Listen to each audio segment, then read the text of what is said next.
Hi folks, this is Anthony from FLX Adventures. Happy New Year. Happy 2024. Hope you had a good 2023. We did. We fished a lot of lakes. We fished all over the place in New York State this year. We fished Lake Ontario. We fished a bunch of the Finger Lakes. I did not get out to Oneida this year, Oneida. I'm looking to get out to Oneida and Lake Erie this year and try and target some walleyes. I did get a chance to go out with a buddy of mine, Matt, to fish some walleyes in the Genesee River, and did not disappoint. Some of the most tasty fish that you can find. I got out and did some perching this year as well on right out on Rondequoit Bay. Cleaned up again. That yellow gold, man, delicious.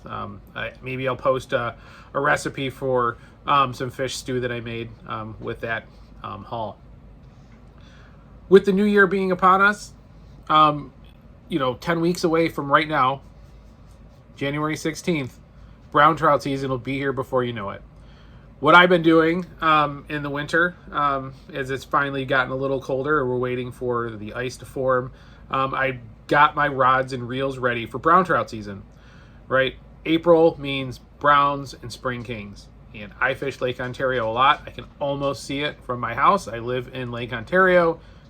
The end of my street is the Genesee River, right underneath the Veterans Bridge. Is really the end of my street. And, so there's a lot of fishing opportunities super close to home for me. Spring kings and browns are definitely one of those I get really excited for. So I wanted to share just, the rods that I've set up and what I'm anticipating using and what I kind of have at the boat at any time.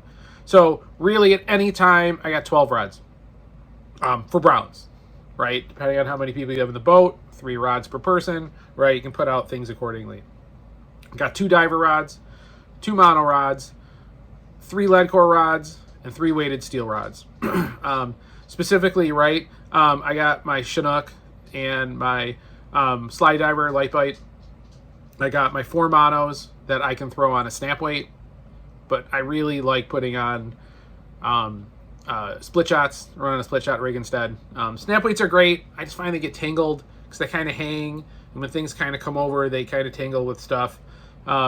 Especially when you're running 3 planers on each side. I prefer throwing on some split shots. And then I have my weighted steel and my lead core. So let me just grab a couple of those and kind of show you what I got. I'll grab this, weighted steel, mono, grab a mono. There we go. And my slide diver. All right, what do we got here today?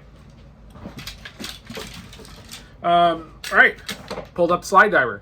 All right, so slide divers are great. I talk about them a lot. I did a whole video on how to rig these. They're my favorite. This is the slide diver without the mag ring. Running on a 30, that's my CV30DS, right? My high-speed reel, and it's on wire, right? This is great. So from a presentation perspective, I have 50 foot of mono on here tied to a Spro that's tied to the wire. So I can get 50 feet back on this. And depending on what the fish want for that day, maybe they only want 25 feet. Maybe they don't want a stealthy presentation, whatnot. But whatever they want, I can do that with the slide diver. And once we get out of the spring a little bit, I have 2 more of these with the mag ring, and they can definitely run down deep. And I even have like that. There's an extra kit. There's like a deeper kit that I have for this I've never used. Thinking about maybe using this year, especially with the water temperature issue this year. I won't get into that. Don't want to bore you. But anyways, here's my slide diver. Big fan of this. And this one's actually running on from a reel. This is my Okuma Blue Diamond Dipsy rod with no Twilio tip because the tip's already ready to go. Maybe I'll put one on there at some point. Got this reel at Fishy Business. Definitely go check him out on Cuke Lake if you're ever down there, down by the state park or anywhere in the Penn Yan area. Go check out Fishy Business. He's got great prices and great reels. I definitely pick stuff from him all the time. What do I got next here in line? All right, this is my Chinook diver, right? So why am I running green? So this is my Chinook, number 2, all the way out to the side, as you can kind of see. Green is great in dirty water. Black is great when the water's kind of cleared up. gives you a little more stealthy presentation. I'll put like a 10-foot leader on here maybe, because I have a 9-foot rod on here. So this is just a Shimano TDR Dipsy rod, nothing fancy. But I'll put a nice 10-foot leader on here and give it a little presentation. Something about these Chinook divers, I don't know what it is. There's something about those that, anything between 6 and 9 and 10 feet, the fish love. I think they just cut through the water really nice and they add something to it, or the fish, they just kind of trigger and activate the fish. These are great divers. I'm going to definitely use more of these this year. Can't wait to kind of run like a high diver, low diver program with these. What's next? All right, here's one of my new mono rods. I'm really excited. This year I upgraded my mono setup with some brand new Okuma DS30s, spooled all with mono. I'll give you what that is. And this is just an Eagle Claw short fire, right? Reel I got. I had some Bass Pro gift cards. Pick these up. So that's my mono rod. What else do we got here? Here's another mono rod. So this is a different type of mono rod, right? So browns are interesting, right? They're very they're line shy. So you're really trying to fish the lightest pound test you can kind of get away with, which gets interesting if you have a king on. You're fighting a king with 10-pound test. It's pretty interesting. But this is kind of like a super lightweight reel rod with a lighter reel. Super fun to catch browns on these. So this might be a downrigger, or if it's a mono kind of day with split shot rigs, this could be out on one of the 6 planers I have out. And then last, this is what I call my SWR reel, right? So this is my 30-foot weighted steel. This is one of my bread and butter reels. If we're fishing in 15 foot of water, nothing really does better than this. Cutting down about 6 feet, right in the middle of the water column.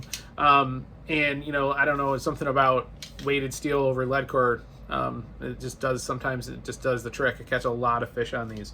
And again, this is just running a really stock Magna DXT reel. So like next year, right, I can only spend so much money on fishing. Even as it seems unlimited, but next year I definitely want to upgrade these 20s with Akuma's or Shimano reels. So looking forward to that. But this is what I got for this year. These are still in really great shape. Still going to use them. All right, so that's just a little bit about the reels and the rods that I have. Again, at any given time, 10 to 12 rods in the boat for browns exclusively.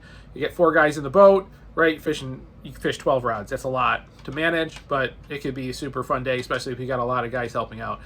Typically, it's usually like a 2 or 3 person folks in my boat. Then we're fishing, so we're fishing, 6 to 9 rods, dependingly, right? So if it's 2 people, we're doing a 6 setup. I'll probably run 3 planers on one, 2 on the other, and a diver.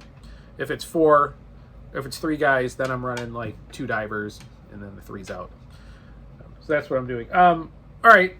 I talked briefly about the mono, right? So let me talk about what I have on here, right? I really love Blood Run Seaflea 30-pound mono. Why do I like it? I've talked about a bunch of my videos. It is great, right? It keeps the fleas off the reel. When I first started fishing, around COVID, I know it sounds like it was just the other day. I've been really fishing all my life, but when I really started taking it seriously and investing, I was way into braid. Loved how braid was really strong, but it was also it was super durable. It lasts forever. But like anything, braid and fleas just don't mix. I had numerous days where I found that out the hard way. So what do I use instead? I also use braid for backing, right, where necessary, especially on my weighted steel rods. But whatever goes in the water, right, it's mono or steel or lead core. So Blood Run 30-pound Seaflea, it's great, but it's not great for catching browns, right? You need to terminate that and throw some leader on there. So what do I use for browns? I got my Seaguar 10-pound Blue Label, and it's definitely a super strong for its pound test for 10 pounds. And that's kind of what I terminate this with. And then how do I terminate it? I probably do it, I probably do it similar or maybe a little different than other folks, but let me kind of show you how I do it.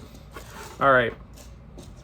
So on the end of my 30-pound mono, whether it's coming from the lead core, the weighted steel, or if it's just a pure mono rod, right? I run this triple barrel swivel. These triple barrel swivels are great, right? I ran the doubles last year. I had some problems with them kind of locking up and not like, you know, in the line getting kind of twisted up a little bit. So this year I'm coming up to like a triple, right? So every one of my 30 pounds, this is where it ends, period, all season, right? 10 pound is great for me in the spring because I'll fish the spring 10-pound test. I'll fish it in the Finger Lakes and a couple of the FLTA tournaments, right? All of April and most of May, it's all 10-pound test. Once we start fishing out at the Oak or at the Niagara Bar, we're bumping up to like 15, 20. But up until then, it's 10-pound all day. And again, this doesn't change, right? I still have my barrel swivel on the end of 30, and I just tie on the leader that I need for the conditions that I'm fishing. On the end of that, for browns specifically, right? Someone put a snap swivel on there. I just put the snap, right? I am not putting the swivel on. So you can see this, right? There's no barrel swivel on the end of the snap. So essentially, right, a Palomar knot onto the snap, and if possible, a Palomar knot to the swivel. But if it's already tied in, right, then I'm gonna put on a uni knot on that and lubricate it up really good, tie it up, be super tight and cinched. Same thing, Palomar knot on this. That Palomar knot is 100% knot. If you don't know what that means, look it up. So that's kind of what I'll do. So I'll have 10 feet of leader between these two, and then, you know, I'll have the bait here. So that's kind of how I run all my brown trout rods, right? With this triple barrel swivel and the snap, and that's it. No swivel on the snap. So that's that.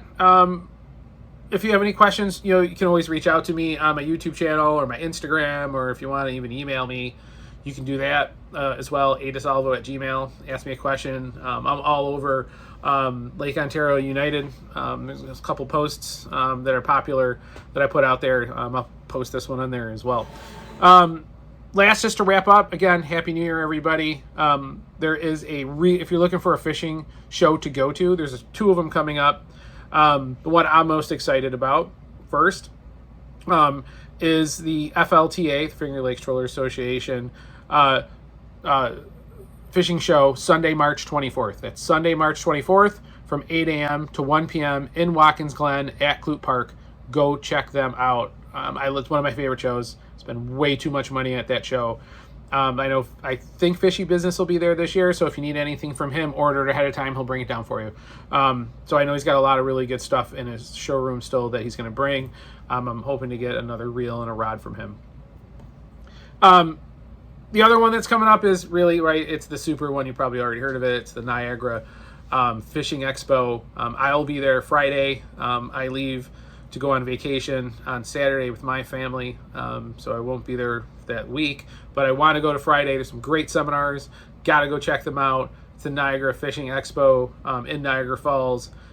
Definitely go check that out. They have a lot of gear, and typically all the big names are there, and they're showing all of their gear that's for 2024. I can't wait to go see it and spend a lot of money that I probably shouldn't be spending. So that's it. Good luck this year, everybody, and I look forward to creating some more of these videos, and hopefully you will learn something from them. And again, I'm open to learn stuff from you as well. Thank you.